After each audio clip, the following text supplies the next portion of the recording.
What a beautiful name it is, the name of Jesus Christ, my King. What a beautiful name it is, nothing compares to this. What a beautiful name it is, the name of Jesus.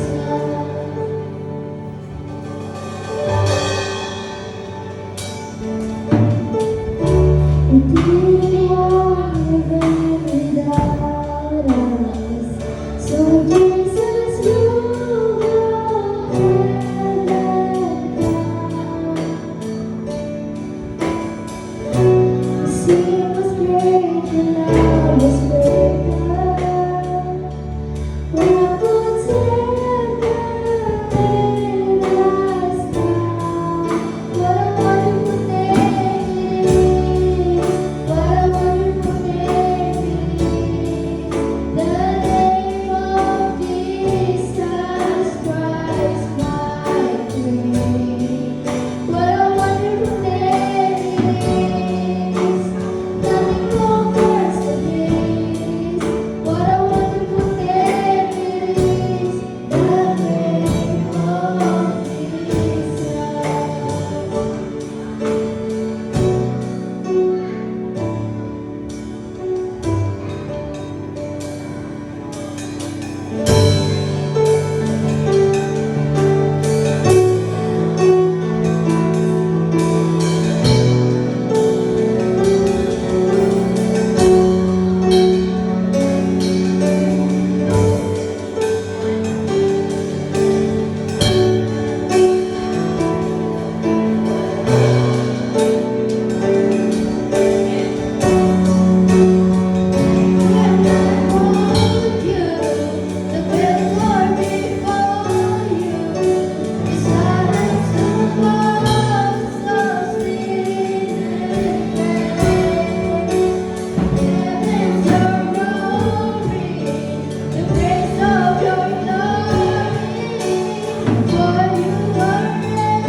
You have no rival, you have no equal, now and forever that you reign. Yours is the kingdom, yours is the glory, yours is the name above all names.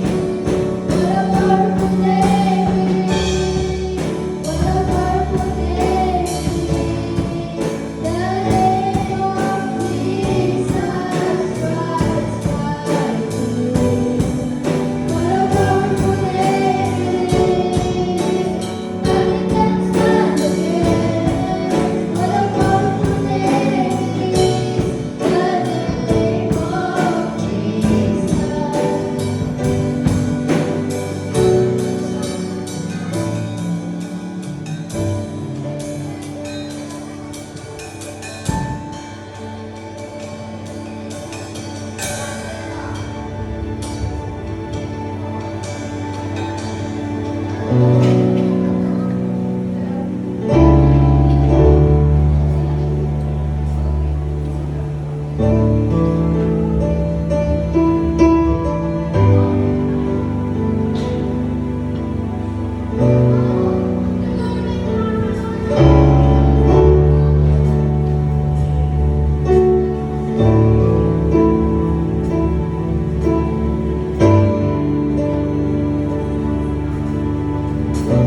You call me out upon the waters, the great unknown, the fear may There I find you in the mystery, in oceans deep, both faith will stand.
is the day that the Lord has made, and we will always be with you. Let us rejoice and be glad in it.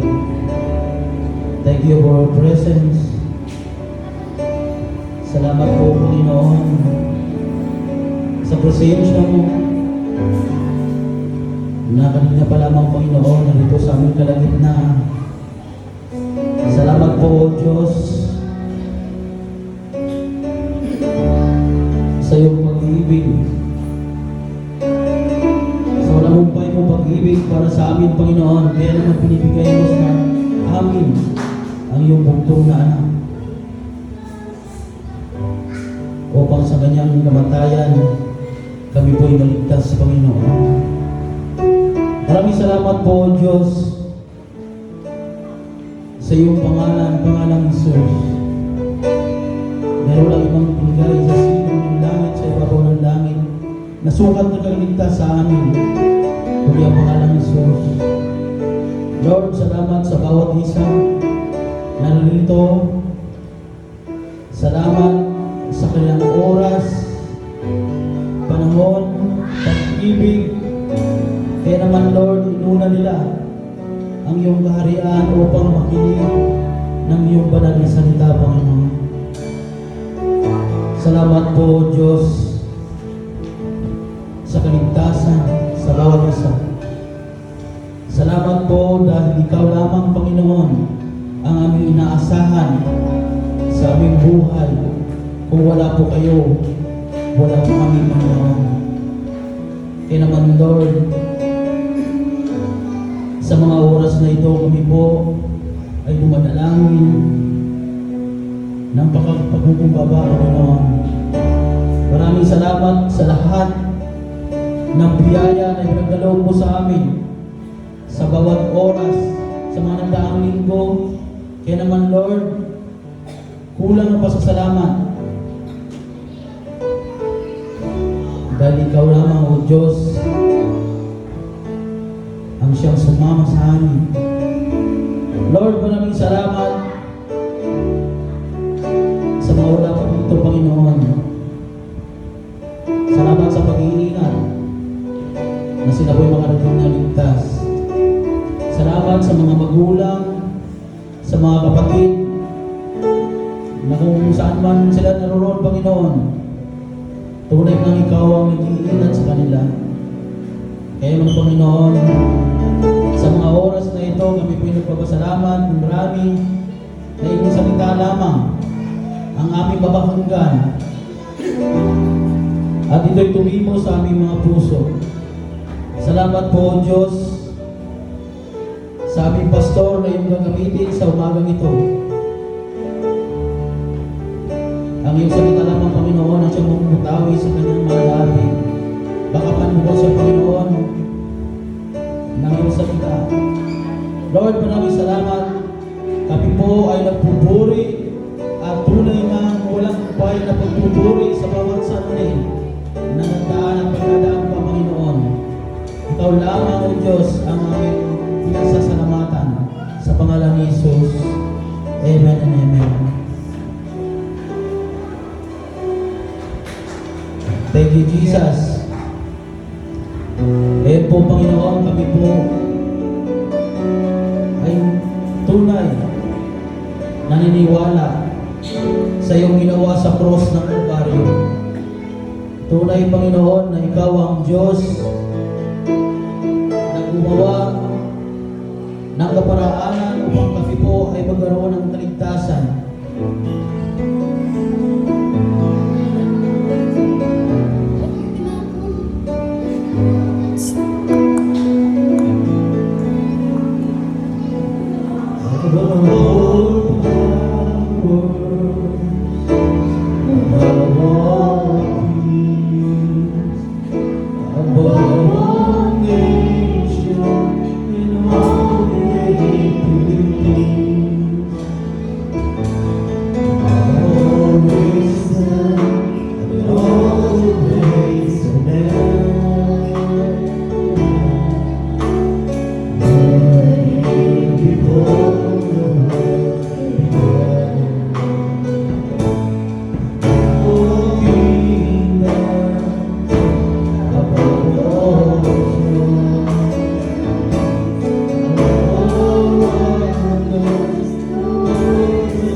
Yes, Lord. Thank you, Jesus. Yes. Salamat po, Lord. Salamat po, Diyos. Salamat po, Panginoon, sa lahat ng iyong ginawa sa cross ng Kalbaryo. Kami po'y lumalangin ang pasasalamat, Panginoon. Dahil sa iyong mga latay, sa iyong mga sugat,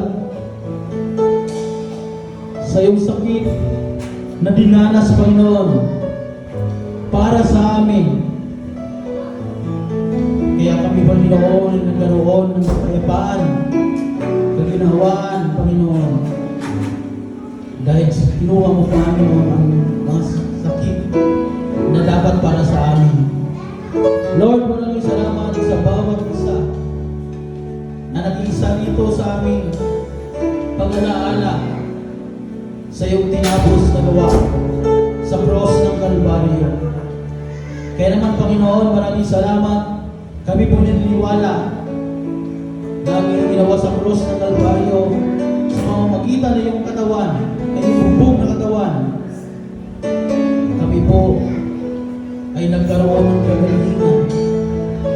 Kaya naman, Lord, kami po naniniwala na sa iyong mga latay, sa iyong dugo na dinigi sa cross ng Kalbaryo, kami po ay nagkaroon ng kapatawaran, Panginoon. Dahil sinabi mo, ang iyong dugo ay nagbibigay sa amin ng kapatawaran. Noon, ngayon, at bukas, at magpakailanman. Kaya naman, Lord, maraming salamat sa elemento na ito na aming ginagawa ng iyong Panginoon. Dahil ikaw lamang, O Diyos, ang aming inaalala sa bawat Sunday service, Panginoon. Maraming salamat po, O Diyos, sa pangalan ni Jesus. Amen and amen. Sabay-sabay po natin gawin.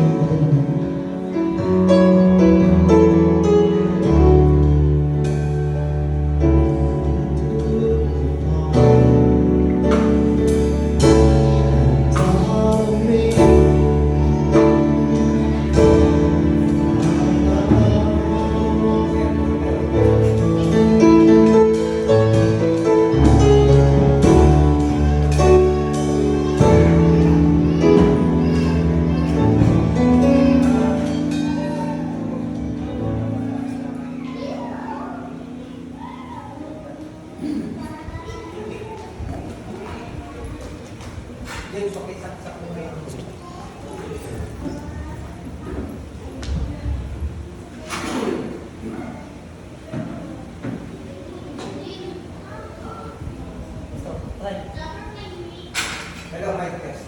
Hello. Hello, hello. Hello, mic test.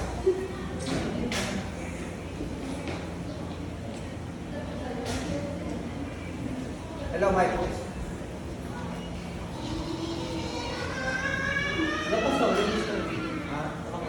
Hello, hello. Hello, hello. Walang naka-charge kanina yan. Hello, hello.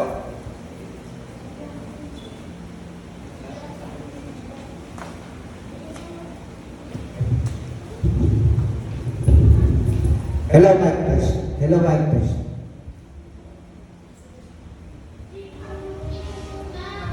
Hello, mic test. Hello, mic test. Hello, hello. Okay na. Okay, magandang umaga po sa lahat at tayo po ay sa patuloy na pag-aaral ng salita ng Diyos. Ito ay gawain na kung saan ang salita ng Diyos ay pinapakinggan sa lahat ng sulok, sa lahat ng dako, sa iba't ibang mga simbahan, na kung saan pinapangaral ang tinapos na gawa ng Panginoon Jesus. Kaya tayo muna ay manalangin. Lord, maraming salamat sa panambahang ito. Maraming salamat dahil alam namin, Panginoon, na mayroong mga tao nakikinig, naghihintay, nauuhaw, na mapakinggan ang mensahe na mumula sa iyo, Panginoon. Kaya Lord, pagaluin mo ang kaunawaan, ang kaintindihan ng salita through the power of your Holy Spirit. And as I preach your word, I pray for encouragement. I pray for healing. I pray for peace.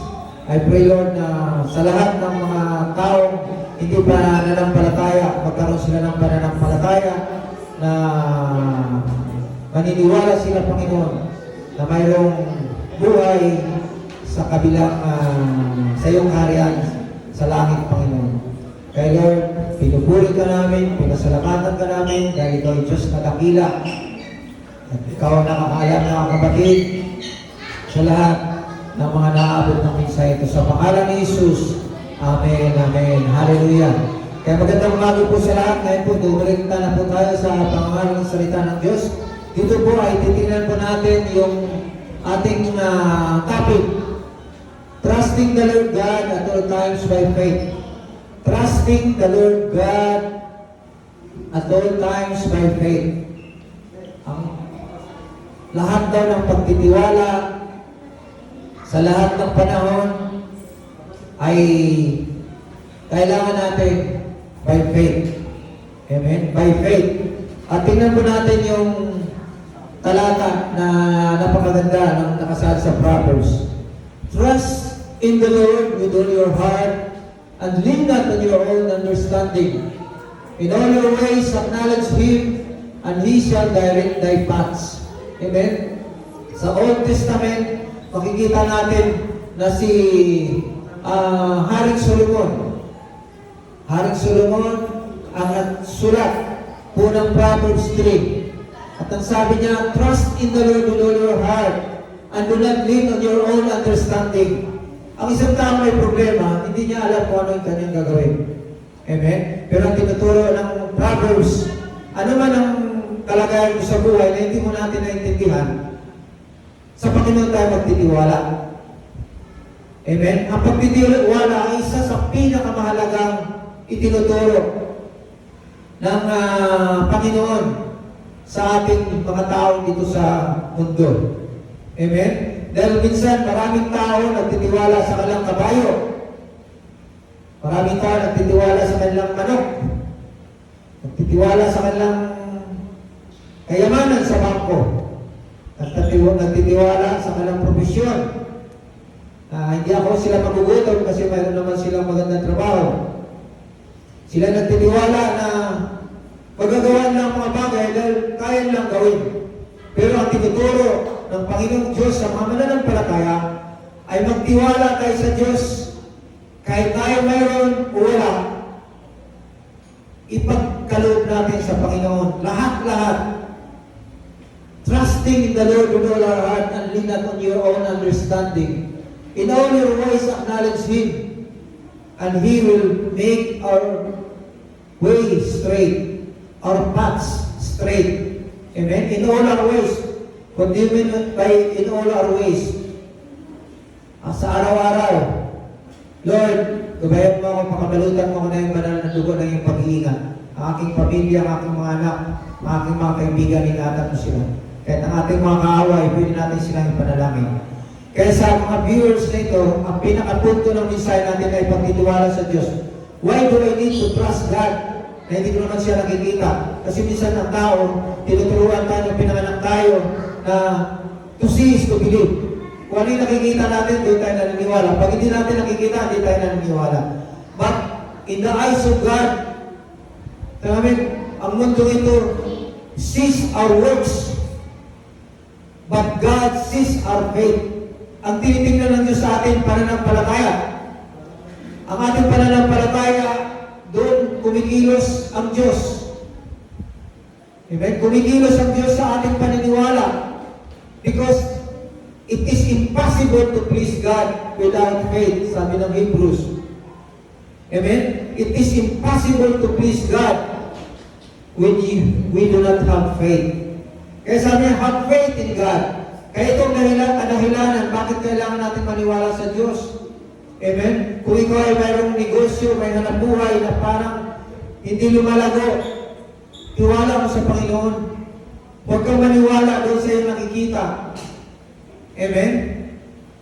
Huwag kang maniwala sa sa iyong nakikita, bagamat nakikita mo yan, pero kapag inilagay mo sa Diyos ang pagtitiwala, lahat ng mga negative na iyong nakikita, magbabago yan. Amen? Magbabago yan. Hallelujah. Kaya napakaganda po ng verse na yan sa lahat ng mga sumusubaybay sa programa natin every Sunday. At ang sabi niyan, our faith in Jesus overcomes the world. Sabi niya, sabi ng ating title, Trust in the Lord at all times through faith. Pananampalataya.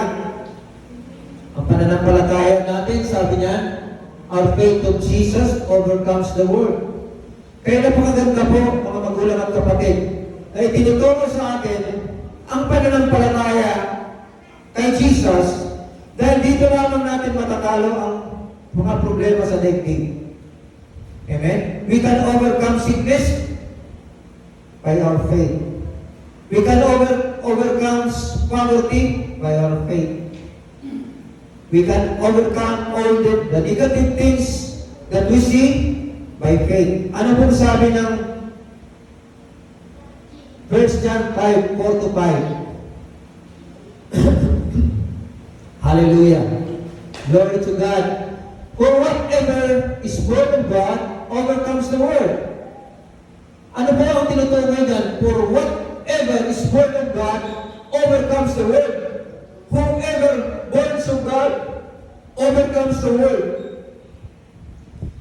Sinasabi ko yun na ang nanampalataya kay Jesus, naranasan natin yung born again experience. Kaya, when you and I believe on the finished works of Jesus, tayo po ay tinatawag na ipinanganak sa Diyos. Kapag tayo pinanganak sa Diyos, malalabanan natin ang mga bagay sa mundo. Sabi niya riyan, and this is the victory that has overcome the world, our faith. Ito, yung katagumpayan na ibinigay ng Diyos sa atin para mapaglabanan natin ang mundo ay ang pananampalataya. Kaya ganun po kahalaga ang pananampalataya.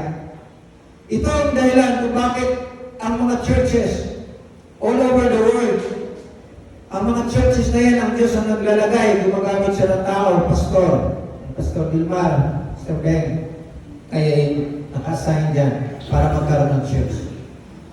Ang Diyos ang naglagay sa inyo. Amen? Kahit na sabihin ng tao na hindi kayo nilagay ng tao, hindi kayo nilagay ng Diyos, hindi po totoo yan. Kasi imposibleng mabuo ang church sa isang lugar kung ito ay sa pamamagitan lamang ng pera. Hindi ito nabubuo sa pamamagitan ng magaling kang mangaral ng salita ng Diyos. It is impossible to build a church without God. Kaya the creator of the church, the author of the church, the head of the church is Jesus. Amen, tandaan niyo po yan. Kaya ano bang panlilibak niya sa pastor? Ano bang mga negative niyong mga salita laban sa pastor? Hindi yan makakasira sa pastor. Kasi ang pastor po ang tumawag sa Diyos. Amen? Ang Diyos ang naglagay sa pastor to become the pastor of the church. Amen? May kaguluhan minsan. Minsan may mga pastor din lang bumabagsak. Pero sabi ng Panginoon, ibinabalik niya ang mga bumabagsak. Pahinga lang muna kay anak kapag mayroon natanggal ko ano mga problema. Pero sabi ng Biblia, the callings of God is irrevocable. Kapag ang tao tinawag ng Diyos, walang mga mapigil, walang mga kasira sa tao na yan para maglingkod sa Diyos. Kahit asawa mo, kahit anak mo. Amen? Kasi ang Diyos nangungusap sa iyong puso na gawin mong mga bagay patungkol sa Diyos. You will become sons and daughters of God. You will become servants of God even though hindi ka naman talaga alipin ng Diyos.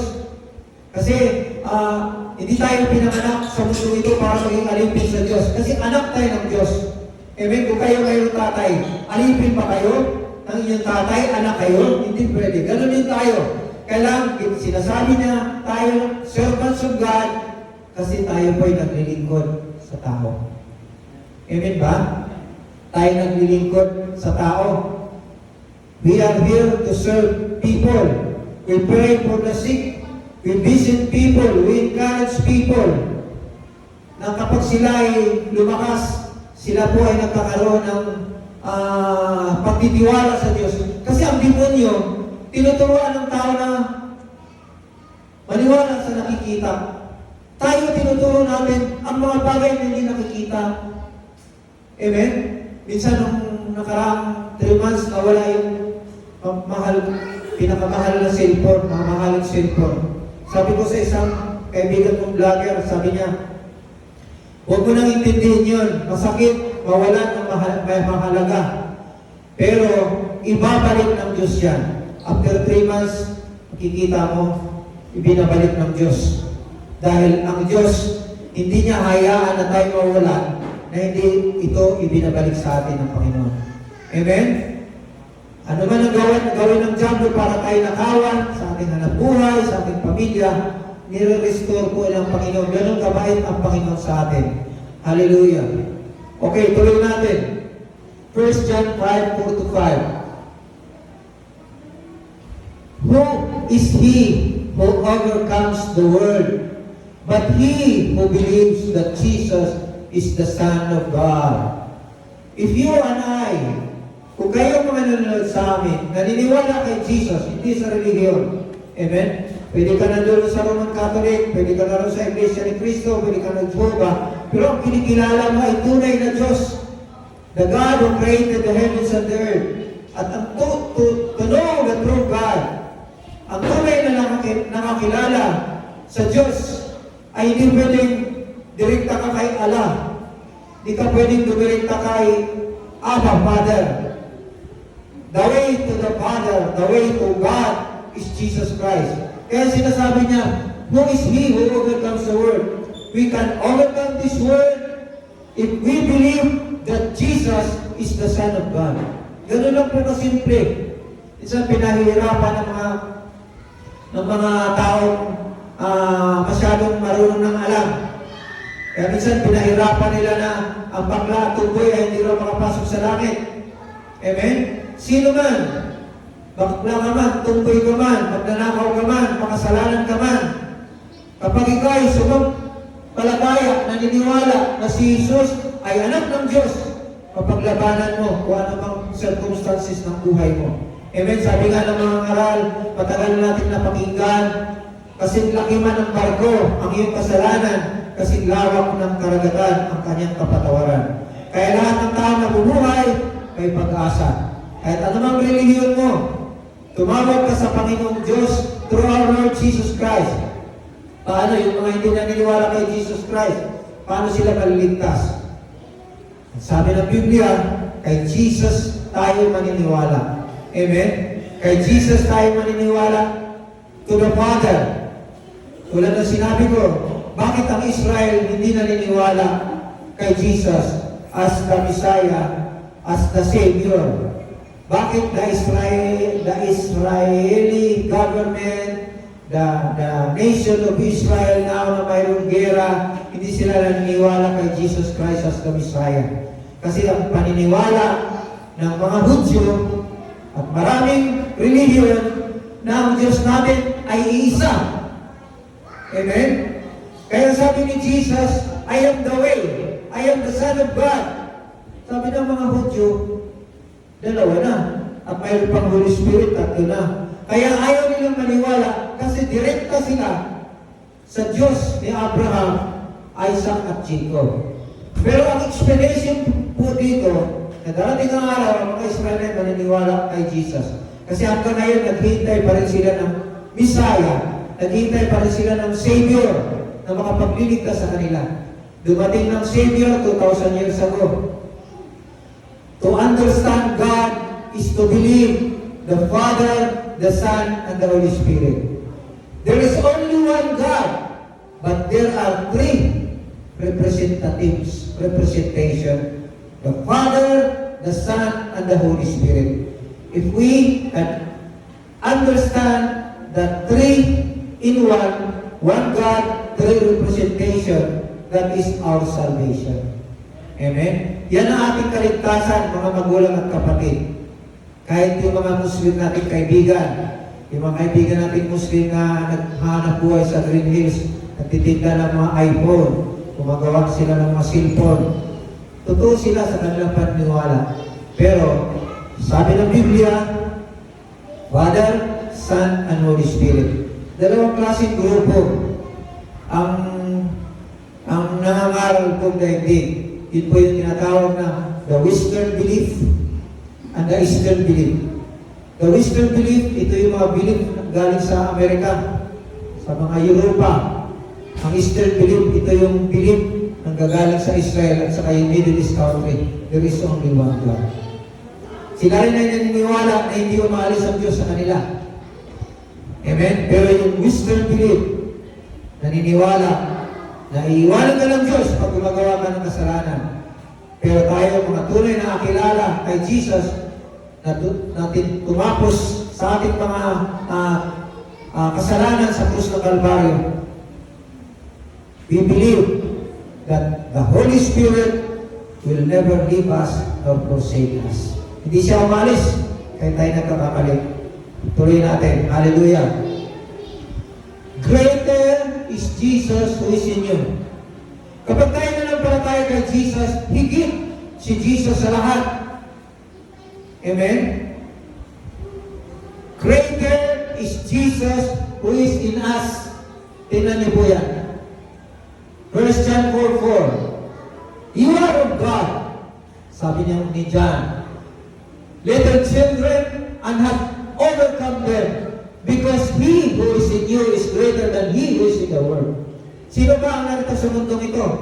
Ang God of this world ay walang iba, kundi ang masamang espiritu o si Satanas at maraming demonyo. Sila yung mga Diyos-Diyosan sa daigdig na ito na iniligaw ang maraming mga believers. Nililigaw nila sa pamagitan ng mga maling paniniwala. Kaya napakaraming maling paniniwala na tanim sa ating kaisipan mula pa tayo ng maliit. Kaya sa tamang pangangalan na tinapos na gawa ng Panginoon, ito ay unti-unting nagkakaroon ng renewing of beliefs. Amen? Kaya sa patuloy na pakikinig ng finished works ni Jesus, naaalis yung mga root beliefs na minana natin sa ating mga ninuno, sa ating mga Kastila, sa religion. Amen? Greater is He that is in me than he who is in the world. Si Jesus na nandito sa akin ay higit sa anumang bagay na nakikita natin sa daigdig. Higit siya sa kayamanan. Higit siya sa mga problema. Kung ang Panginoon ay higit sa lahat ng bagay, kaya niyang tunawin ang cancer. Kaya niyang tunawin ang kahirapan. Amen? Ang isip niyo ba ay parang walang pag-asa? Kapag pinaniniwalaan mo si Jesus ay nasa sayo. If God is for us, who can be against us? If God is for me, who can be against me? Iyan ang sinasabi ng Biblia. Amen? Kakampi natin ng Diyos. Kaya ito ang pinapangaral namin mga magulang at kapatid, mga viewers, sa lahat ng naaabot ng message na ito. Greater is He who is in me. Amen? Greater is Jesus who is in me than he who is in this world. In this world. Amen? Kaya napakaganda ng pangako ng Diyos na sa pamagitan ng kanyang pangako, kaya niyang tunawin yung kahirapan. Marami din mga Kristiyano, hindi sila naniniwala na ang kahirapan ng Diyos daw ay nagpapayaman, ng Diyos daw ay nagpapagaling. Hindi sila naniniwala. Tayo, tunay naniniwala na ang Diyos natin buhay. Kaya niyang pagalingin ang ating mga sakit karamdaman. Kaya niyang alisin ang kahirapan sa atin at iaangat niya sa atin unti ang ating kabuhayan. Na ang aking kaibigan po na nakilala dito sa Marikina, siyempre namimili ng mga utay-utay na ginto, utay-utay, mga putol-putol na gold, binibigyan niya. At nagulat siya. Sa daming nabili niya, ng utay-utay, nagulat siya, yung palang binili niya 20,000, ay nabili ng napakalaking halagang ginto ang kanyang nabili. Dahil siya ay nanampalataya at siya ay tumutulong sa mga pastors, siya ay tumutulong sa mga churches. Isang kadahilanan kung bakit tayo pinasagana at pasasaganahin ng Diyos upang tayo ay magiging giver. Amen? Magiging tulad tayo ng ilog. Ang ilog ay hindi siya napapagod na magbigay ng tubig upang yung mga halaman doon sa baba ay nabubuhay sa tubig. Upang tayo magkakaroon ng tinatawag na pagkain. Kung wala ang mga palayan tubig, mga palayan ay walang tubig, wala po tayong bigas. Amen? Ganon. Ang Diyos ay nagpapadala ng ulan upang mabuhay ang maraming mga halaman. Yun din ang dahilan kung bakit tayo pasagalangin. Tayo pagyayamanin ni Lord upang magiging giver. Maraming tao makapasok sa langit dahil sa buhay mo at sa buhay ko na kumikilala sa Diyos natin ang makapangyarihan sa lahat. Tuloy natin. Hallelujah. Secret place of the Most High. One of the reasons why we need to have faith of God so that we can be in the secret place of the Most High. Amen? Secret place of the Most High. Mayroon bang secret place ang Diyos sa mundong ito? Yes. Ang sabi niya, secret place of the Most High. Ano po ang sabi diyan? Para pakitingin yung atin. Okay lang? Okay lang. Tingnan niyo po ang Psalms 91:1-4. He who dwells in the secret place of the Most High. Alam niyo po, ang secret place of the Most High nasa langit. Nasa langit yan. Pero bumaba yan sa pamagitan ng grace. Amen? The grace of God, Jesus, is the secret place of the Most High. When we believe in the Lord Jesus Christ, when we are under the gospel of grace, under grace, when we are under the gospel of grace, under Jesus, we shall abide under the shadow of the Almighty. Shadow of the Almighty. Napakaganda pong verse na yan ng Salmo. He who dwells in the secret place of the Most High shall abide under the shadow of the Almighty. Shadow of the Almighty. Sabi niya, I will say of the Lord, He is my refuge and my fortress. My God, in Him will I put my trust. Diba? Dapat natin trust in the Lord with all our heart. Sabi niya, He is my refuge, my fortress. My God, in Him I will put my trust. What is fortress? Fortress is a place where there is safety. Fortress is isang lugar na sa ilalim ka at hindi ka pwedeng atakihin ng kaaway. Walang demonyo makaka-atake sa iyo kapag nasa secret place ka. Ulitin ko, our secret place is Jesus. Amen? When we believe Jesus, we are in the secret place of the Most High God. Hallelujah! Glory to God. Surely He shall deliver you from the snare of the fowler and from the perilous pestilence. Nakita natin yung COVID-19, ang dami nang mamatay. Pero hanggang ngayon tayo buhay. COVID-19, tayo ay nandulong pa rin. Nagsiservice, wala tayong tigil sa pagsamba. Doon pa tayo sa lugar ng kabilang church. Pero sabi niya, surely shall deliver you from the snare of the fowler and the perilous pestilence. Ngayon, rumors of wars. God will deliver us from the distractions of wars. Amen? Huwag tayong matakot na tayo kakalabanin ng China. Amen? Hindi niya kaya tayong kakalabanin kung ang ating Panginoong Diyos ang ating pinanampalatayanan. Ang mga Chinese na yan, the people, the government of China, sila po ay walang Diyos.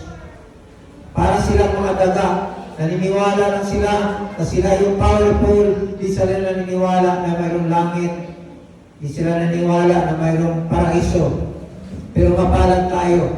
Amen? Kung kinakalaman nila ang naniniwala sa Diyos. Amen? Ang naniniwala sa Diyos, hindi nila kayang pulbusin. Hallelujah. He shall cover you with His feathers, and under His wings you shall take refuge. His truth shall be your shield and buckler. Amen? Shield and buckler. Sabi niya, under His wings you shall take refuge. Tulad ng mga inakay na manok, naroon sila nakastay sa pakpak ng kanilang nanay. Ganon din po tayo mga magulang at kapatid. Under His wings, His truth shall be your shield and buckler. Ang katotohanan ni Jesus, siya yung ating panangga at sandata. Hallelujah! Okay, the other verse. Basa. Yung mga nasa likod. Tingnan nyo, ha? Mga bata, tingnan nyo. Name above every name. The name of Jesus, the name of God, and on His grace. Anong nangyari mo? Tanggal? Name above every name. Ang pangalan ni Jesus ay pinakamataas sa lahat ng pangalan. Kaya, tingnan po natin ang kagandahan ng pangalan ni Jesus. Acts 4:12. There is salvation in the other. Walang kaligtasan maliban sa pangalan ni Jesus. For there is no other name under heaven given among men by which we must be saved. Ang pangalan ni Jesus ang ating kaligtasan. Hindi yung pagsama sa grupo, hindi pagsama sa mga churches. Personal, na kapag si Jesus ang ating pinanampalatayanan, tayo ligtas. Amen? Kasi ang pangalan na yun ay may kapangyarihan. Walang ibinigay sa silong ng langit. Ang pangalan ni Jesus na sukat ikaliligtas. Tayo ligtas kapag tayo kumikilala kay Jesus. Kasi ang pangalan niya ay pinakamataas. Pinakamataas. Amen? Okay, the next verse. Jesus said to him, I am the way, the truth, and the life. No one comes to the Father except through me. Amen? Siya mismo nagsasalita, ako ang daan, ako ang katotohanan, ako ang buhay. Walang makakapunta sa Ama kundi sa pamamagitan ko. Siya mismo ang nagsasalita. Amen? Bagamat hindi niya sinasabing direkta siya ay Diyos. Amen? Hallelujah. Napakaganda po ng verse na yan. That verse. Mark 16. He who believes and is baptized will be saved, but he who does not believe will be condemned. Kaya, kayong lahat na hindi pa naniniwala na napalataya kay Jesus, kailangan niyong maniwala na napalataya para hindi po kayo makondemn. What do you mean by condemn? Kapag nakondemn ka dito sa mundong ito, naroon yung sakit karamdaman. Pag namatay ka, condemn ka sa kabilang side ng impyerno. Langit at impyerno. When you are condemned, you are in hell forever. When you believe the Lord Jesus Christ, you are not condemned. You are in heaven forever with God. Tandaan po natin yan, mga magulang at kapatid. Ito yung pinapangaral namin, ito yung pinamuhay namin, na pinaniwalaan namin, isinishare namin sa inyo, pero wala kaming kapangyarihan para kayo maniwala. Ang paniniwala nyo ay sarili nyong desisyon. Ang desisyon namin mangaral, pero ang desisyon nyo maligtas ay sa inyo. Kasi hindi kayo maliligtas kung hindi kayo magdidesisyon. He that believe. Amen? Mahal ang Diyos ang lahat ng tao, pero ang desisyon mo, naniniwala ka ba? Pag hindi ka naniniwala, hindi mo maranasan ang pag-ibig ng Diyos. Amen? Kaya ang kaligtasan, ito ay isang desisyon. Kaya mamaya, mag-desisyon ka sa panalangin natin. Tuloy natin. Hallelujah. And these signs will follow those who believe. In my name, they will cast out demons. They will speak with new tongues. Amen? In my name, they will cast out demons. Kaya tayo nagpapalaya sa masamang espiritu, kaguluhan. In the name of Jesus, I rebuke sickness and get out of the bodies of these people. In Jesus' name, get out. Umalis ang mga demonyo ng sakit, demonyo ng kahirapan, demonyo ng bisyo, demonyo ng pag-inom, demonyo ng pagsusugal. Amen? Napakarami pong tatay alipin sa sugal. Sabon. Kamisa ng mga simbahan, nanay lang laron. Kaya pag-pray natin ang mga tatay na sila yung mapalaya sa sugal. Pero sa pangalan ni Jesus, demonyo ng sugal sa buong Pilipinas, sa buong mundo. Umalis ka sa buhay ng maraming mga tatay. At kapag sila umalis, yung tatay na yan ay tumitigil sa sugal. Amen? Kapag umalis ang masamang espiritu, kapag umalis ang demonyo ng sakit karamdaman, gumagaling ang katawang ito. Ang katawang may sakit, ay mayroong demonyo ng sakit. Amen? Mayroon din sakit karamdaman na hindi demonyo yung dahilan. Amen? Ang sakit karamdaman ay dahil sa iyong pag-aabuso. Hindi ka natutulog, inom ka ng soft drinks, kain ka ng kain ng mga pinagbabawal, doon ka nagkakasakit. Minsan ang demonyo ng kamangmangan ay naroon sa iyo. Alam mo namang masama, pero ginagawa mo, kinukontra mo. Franz, kung nasa sa dulo. Sa dulo. Hindi nakikinig. Puntahan, malapitan mo. Okay. Hallelujah. In my name, they will cast out demons, they will speak with new tongues. They will take up serpents, and if they drink anything deadly, it will by no means hurt them. They will lay hands on the sick and they will recover. Kapag tayo nagpipray may sakit, patungan natin may sakit ng ating kamay, ang may sakit ay gagaling. Sa pangalan ni Jesus, dahil ang pangalan ni Jesus ay napakapangyarihan. Okay, bakit binigyan siya ng kapangyarihan ng Diyos? Ang sabi ng Philippians 2, and being found in appearance as a man, he humbled himself and became obedient to the point of death, even the death of the cross. Tingnan niyo po si Jesus kung tinutukoy dyan. Therefore God also has highly exalted him and given him the name which is above every name. Pinakamataas na pangalan, ang pangalan ni Jesus. That at the name of Jesus, every knee should bow, of those in heaven and of those on earth and of those under the earth. Sila'y luluhod, sila'y aalis. Ang mga demonyo, mga pangalan, pag inuutosan natin umalis sa pangalan ni Jesus sa alapaap, dito sa lupa, inuutosan natin ang mga samang espiritu, sila'y sumusunod dahil sa kapangyarihan ni Jesus. Galit na galit ang demonyo sa pangalan ni Jesus. Kaya kapag ikaw, in the name of Jesus, in the name of Jesus, in the name of Jesus, in the name of Jesus, in the name of Jesus, kapag dinideklara natin in the name of Jesus, ang mga anghel bumababa at inaalis niya ang kaguluhan sa isang lugar. Amen? Noong araw ang Tondo, Manila ay isa sa magulong lugar. Pero may mga taong nandoon na naniniwala kay Jesus. Ngayon ang Tondo ay isa sa pinakamaraming mga mananampalataya. Amen? Ganon din sa Marikina. Lahat ng Kamaynilaan, mayroong mga believer. Amen? Hindi lang sa Kamaynilaan, all over the world. Sa lugar ng Mindanao, sa Visayas, all over the world, may nilalagay si Jesus ng mga churches. Amen? Maliit na church, malaking church, it doesn't matter. Ang tinitingnan ng Diyos, parang siya naroon sa taas. Tinignan niya sa lupa, ang mga churches, maliit, malaki, isang tingin lang. Amen? Kaya kung ikaw ay malaking church, glory to God. Kung ikaw ay maliit na church, glory to God. Isa na. Ang glory sa Panginoon lahat. Kung ikaw ay malaking church, wala kang dapat may pagmalaki. Amen? Kung malaki ang church mo, magpakumbaba ka at lalo pang lalaki ang church mo. Amen? Hallelujah. Of those in heaven and of those on earth and of those under the earth. That every tongue should confess that Jesus Christ is Lord to the glory of God the Father. Amen? Ang dila, Jesus confess that Jesus is Lord para maparangalan ang Diyos Amang sumasalangit. Kaya, every time na nagpipray tayo, sumunod ka sa panalangin, panggitin mo ang pangalan ni Jesus.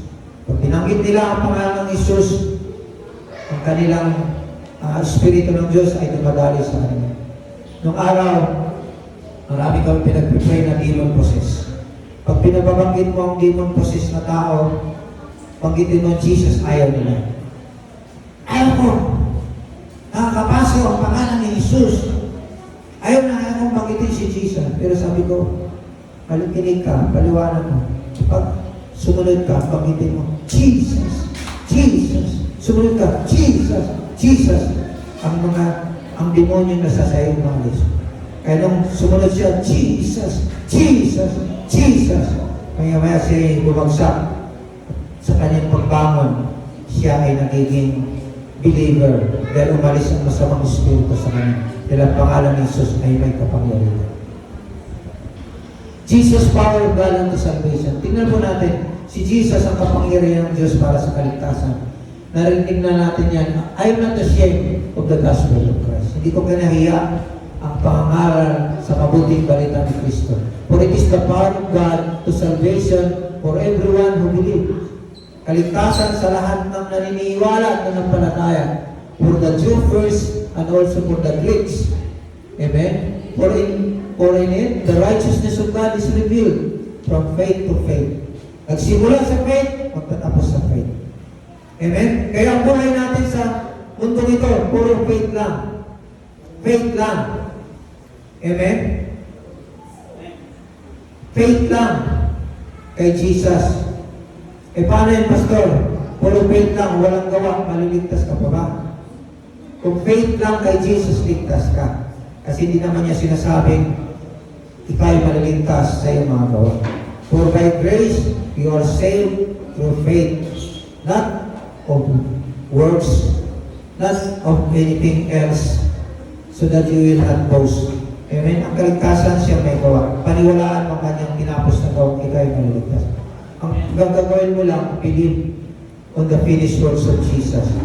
Hallelujah. For in it, the righteousness of God is revealed from faith to faith, as it is written, the just shall live by faith. Ang mga tinuod ng Diyos ay mabubuhay sa pananampalataya. Amen? Righteousness of God is revealed from faith to faith, as it is written, the just shall live by faith. Ang mga matuwid ay nabubuhay sa pananampalataya. Pananampalataya kay Jesus. Kahit walang-wala ka na nampalataya ka kay Lord. Pag negative na nakikita mo, ikay na niniwala, God will provide. Hallelujah. Walk by faith. Ang buhay natin ay walking by faith. Walking by faith. Living by faith, walking by faith, and living by faith. For we walk by faith, not by sight. We walk by faith, not by sight.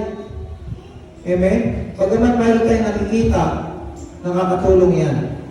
Pero ang nakikita mo sa kapaligiran ay puro negative, hindi totoo yan. We walk by faith, not by sight. Amen? Sabi mo, I walk by faith, not by sight. I walk by faith, not by sight. Amen? Napakasarap pong mabuhay sa pananampalataya.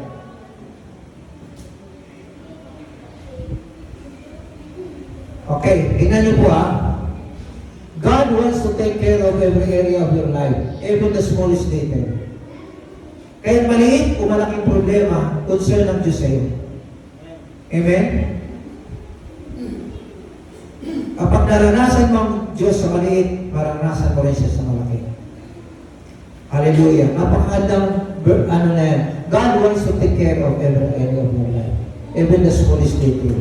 Bakit sinasabi niya God wants to take care of every area? Kasi pag-aari niya tayo. Hindi na tayo nabubuhay sa ating sarili. Sabi ng Galatians 2:20. Galatians 2:20 says that, I am crucified with Christ. Amen? Ang buhay natin ngayon kay Kristo na. Kung siya'y namatay, tayo namatay na sa ating sarili. Hindi na tayo nabubuhay ngayon para sa sarili natin. Nabubuhay na tayo ngayon para kay Kristo lang. Amen? Mga viewers, ang buhay mo kapag nanampalataya kay Kristo, hindi ka na nabubuhay para sa sarili mo. Kundi nabubuhay ka dahil kay Kristo na namatay sa krus ng Kalbaryo para ikaw ay tubusin. He loves you so much that He knows the number of hairs you have on your head. Mahal na mahal ka ng Panginoon. Kahit yung bilang ng iyong buhok ay bilang ng Panginoon. Wala sa atin nakakabilang ng ating buhok, pero ang Diyos bilang niya ang ating buhok. Amen?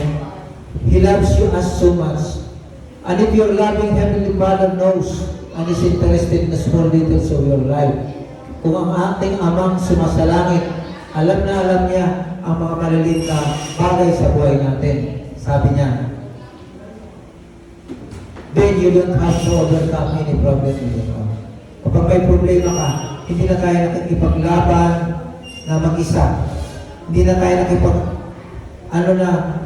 parang hindi kumikilos ang Diyos. Tandaan mo, ang Diyos ay kumilos na 2,000 taon na nakaraan. Alam na niya na kapag ikay na ng palataya, kapag dumadalangin ka sa Panginoon, dumidinig siya. Kung kayo ay may sakit, karamdaman, kung kayo walang trabaho, kung kayo walang pag-asa, kausapin mo ang Panginoon, kumikilos siya sa'yo. Amen? Kilalanin mo siya. Kasi sabi niya, trust in the Lord with all of our heart. Trusting the Lord at all times by faith. By faith, ang pananampalataya natin by faith ay respond lang. Responde lang sa kanyang tinapos na gawa. Amen? Pasalamatan natin ang Diyos sa kanyang biyaya at ang lahat ng kanyang ginawa, ang pananampalataya ay pasasalamat sa kanyang tinapos na gawa. Kaya, Jesus Christ is the author and the finisher of our faith. Sa lumang tipan, ang pananampalataya ko sinusukat. Pag maliit ang pananampalataya mo, hindi ko kikilos ang Diyos. Pag malaki ang pananampalataya mo, kikilos ang Diyos. Pero sa New Covenant, ang author and finisher ng ating pananampalataya nandito na sa atin. Kaya sa atin, dinideklara na lang natin, salamat po Panginoon Isus sa maraming mga orders sa financial deliverance na binigay mo sa amin. Salamat sa maraming kaluluwa na dadalhin mo sa church. Maraming salamat sa provision mo na ibinibigay mo sa aming church, sa aming pangkahanan. Salamat po Panginoon Isus. Isara mong mata mo at hintayin mo ang answered prayer. Paano kung matagal ang answered prayer? Alam nyo, kapag mabilis ang pangkailangan, mabilis ang sagot. Pero if it is napakalaki, it takes time. Amen? Tulad na sinasabi ko, cancer, damage yan ang isang organ mo. Pag nirebuke yan at in-curse ng pastor yung sakit, karamdaman, cancer, in the name of Jesus, I curse cancer over your body. Patay na yung cancer. Pero ang healing, to recover that healing, minsan it takes 3 months. Thank you Lord that I am healed. Kung ano yung pinaniwalaan mo, I am healed, I am healed. Doon unti-unting lumalakas ang iyong katawan. Unti-unting bumabalik yung mga cancer cell na naging cancer cell, magiging normal cell na sila. Bumabalik sila sa dati. Kasi yung cancer cell, nagiging cancer. Dahil napakaraming cancer cell, kinain yung mga good cell. Kinain yung mga good cell, maraming cancer cell. Kaya nagiging cancer siya. Kasi nakumbinsi na yung mind mo na mayroon kang cancer. Kasi totoo naman talaga pag tinitingnan sa malaking microscope yan. Napakalakas. Pero kapag yan ay sinasalita mo, pinaniniwalaan mo, namamatay yung mga cancer cell. Kaya sabi ng Biblia, may kapangyarihan yung ating bibig. Huwag na huwag mong banggitin ang may cancer ka. Lagi mong banggitin ang pinagalintanan ng Panginoon. Huwag mong banggitin na wala kang pera. Laging God will provide. Huwag mong banggitin anumang negative na nakikita at malungkot ka. Nalungkot ako. Huwag mong banggitin na malungkot ka. Dahil God is with you. He will never leave you or forsake you. Lahat yan by faith. Amen? Kaya yun po, then you don't have to overcome any problem because somebody has overcome your problem. Yung mga problema natin dati, tinalo na naman ng Panginoon sa krus ng Kalbaryo. Dinideklara na lang natin na tayo ay tagumpay na. Victorious na tayo dahil sa ginawa ni Kristo. It is finished. Kaya marami pong salamat sa mga viewers natin na nanonood at sa lahat tayo lumuko at manalangin. At sumunod sa panalangin ito, Panginoong Isus, sa oras na ito, tinatanggap kita sa aking puso bilang Panginoon, sariling tagapagligtas. Patawarin mo ako sa lahat ng aking mga kasalanan. Hugasan mo ako ng iyong banal na dugo. At Lord, isulat mo ang pangalan ko sa aklat ng buhay sa langit. Sa pangalan ni Jesus. Amen. Kung kayo po sumunod sa panalangin niya, sinisigurado ko sa iyo, yung ating napag-aaralan ay mangyayari sa inyo. Amen? Mangyayari sa buhay niyo. Ngayon naman, ipanalangin ko ang lahat ng mga may sakit. Ang lahat ng mga may problema sa buhay. Lahat ng suliranin. Si Jesus lang ang pag-asa. Si Jesus lang ang tanging makatulong sa atin. Amen. Wala nang iba. Kaya I pray, Lord, in the mighty name of Jesus, sino man sa mga viewers na mayroong cancer, sa kanilang katawan, mayroong heart problem, mayroong kidney problem, mayroong lung cancer, mayroong stomach cancer. In the name of Jesus, brain tumor, in the name of Jesus, I pray for them right now. I rebuke cancer, get out over their bodies in the mighty name of Jesus. I curse any kinds of sicknesses and disease. The curse of the Lord. I curse in the name of Jesus. And I speak healing. Be healed. Lahat ng mga may sakit. Patong mo ang iyong kanang kamay sa bagay na may sakit. Yes, Lord. Pinadadaloy mo ang kagalingan sa iyong mga latay. Pinagaling mo ang lahat ng naniniwala sa iyo, Ama. You are not limited in space, distance, and even time. Right now, Lord, ang lahat ng mga nanonood na walang pag-asa, mayroong depression, Lord, I pray for them all, God. Bless each one of them, Lord, by the power of the Holy Spirit. Thank you, Lord. We stand on your word that by your stripes, they are healed. We are healed. We stand on your word that God will supply all our needs according to His riches and glory by Christ Jesus. Maraming pong salamat. God bless you all. In Jesus' name. Amen. Stop mo palpakita. Stop. Palakpakan natin ang Panginoon. Hallelujah. Nagsaing ka, James?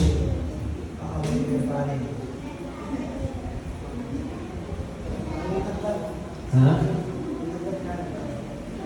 Nalaglag yung tinapay dito. Oh. Goy-goy, halika goy.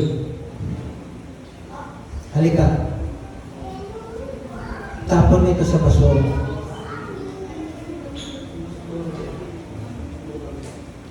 Ngayon po, dumako po tayo sa ating tithes and offering.